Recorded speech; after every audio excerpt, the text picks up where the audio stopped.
Hello, we will share with you the news that, for the first time, Pakistan Aeronautical Complex in China are showcasing the JF-17 Thunder Block 3, J-10C stealth aircraft, JWC, and other weapons at the Paris Air Show.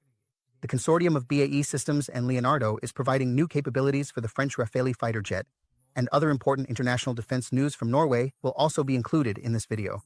So, let's start the show.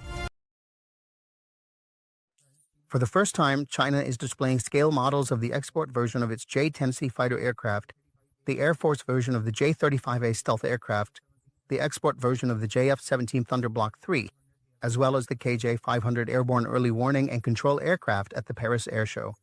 According to images that have surfaced regarding the preparations for the Paris Air Show starting tomorrow, AVIC China has, for the first time, displayed these aircraft with scale models for export customers. Although China has previously presented its J-10C, JF-17, and JF-17 Thunder Block 3 aircraft with scale models and real platforms for various export customers at both local and international exhibitions.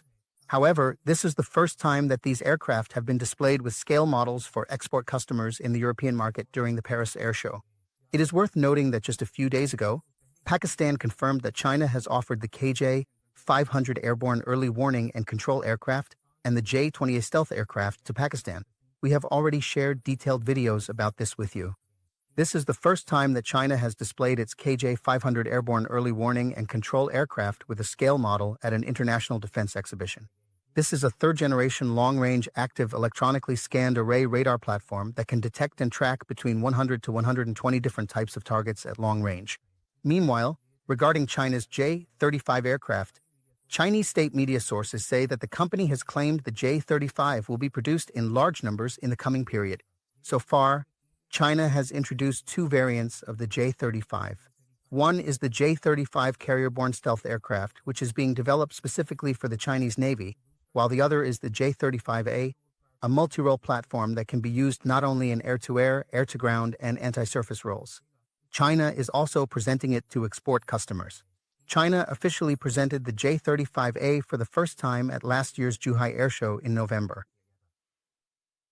At the Paris Air Show, the French company Dassault Aviation presented scale models of the Rafale fighter jets that are being provided to and ordered by various export customers, along with the scale models.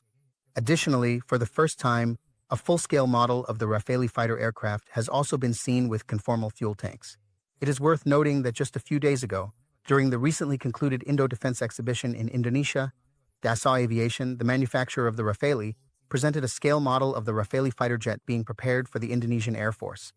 During the Paris Air Show, the French company displayed scale models of the French Rafale being prepared for the UAE, as well as Rafale sold to the Indian Navy and Croatian Air Force. In addition, scale models of the Rafale fighter jet to be delivered to the Indonesian Air Force in the near future and those being prepared for the Egyptian Air Force were also showcased at this defense exhibition. Basically, this strategy by the company represents the growing export demand for this aircraft and its success so far. Speaking of conformal fuel tanks, Rafale will also soon be among the few limited 4.5 generation aircraft that, thanks to conformal fuel tanks, can provide their respective air forces with greater range. Before this, conformal fuel tanks have been offered on the F-16 Fighting Falcon starting from the Block 52 and onward blocks, while the US and probably Israel also use conformal fuel tanks with their F-16s. Although such a proposal had previously been made for the Eurofighter Typhoon by the European consortium as well.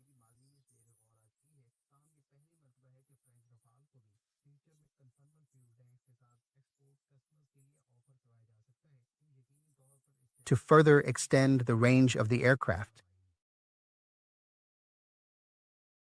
All the F-16 Fighting Falcons committed by Norway to Ukraine's Air Force have now been officially delivered by Norway in phases. The government has confirmed that all 14 F-16 Block 10 and 15 fighter aircraft committed by the Norwegian government in 2024 have been delivered to the Ukrainian Air Force in phases. The Norwegian government says that the delivery of these aircraft has definitely further strengthened the capability of the Ukrainian Air Force, while these planes had previously been used by the Norwegian Air Force and have now been replaced by new F-35 stealth aircraft.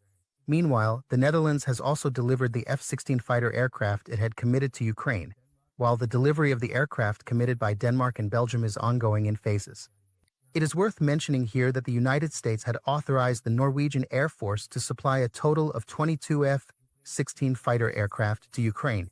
However, it remains to be seen whether Norway will provide the remaining 8 aircraft to Ukraine in the coming period or not.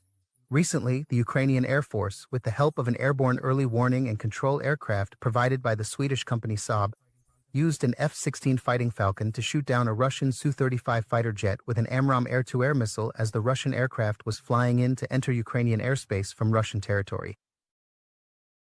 The U.S. government has approved the sale of joint air-to-ground missiles for the Netherlands Apache helicopters. The United States will sell the AGM-179A, also known as the Joint Air-to-Ground Missile or JAGM, manufactured by Lockheed Martin, to the Netherlands in the coming days at a cost of approximately $215 million. The Netherlands is acquiring a total of 196 missiles for its AH-64 Apache helicopters, which are currently operated by the Royal Netherlands Air Force. This missile, developed by Lockheed Martin, is said to be capable of targeting various types of objectives at a range of 8 to 16 kilometers, including tanks, command centers, and armored vehicles, among others. Korea Aerospace Industries recently confirmed during the Indo-Defense exhibition that Indonesia has officially expressed its willingness to proceed with a fresh restart regarding work share and company development in the South Korea KF-21 4.5 generation aircraft program. Korea Aerospace Industries has previously been working on the KF-21 program in collaboration with Indonesia, but there have been several instances of disagreements between the two countries regarding payments and work sharing related to this program while this aircraft. Even though Indonesia is, in fact, an initial partner in this program with a 20% share, there are still ongoing disagreements between the two countries regarding payments and various other matters related to this program, such as specific aspects of implementation. We hope this video has increased your knowledge. See you in the next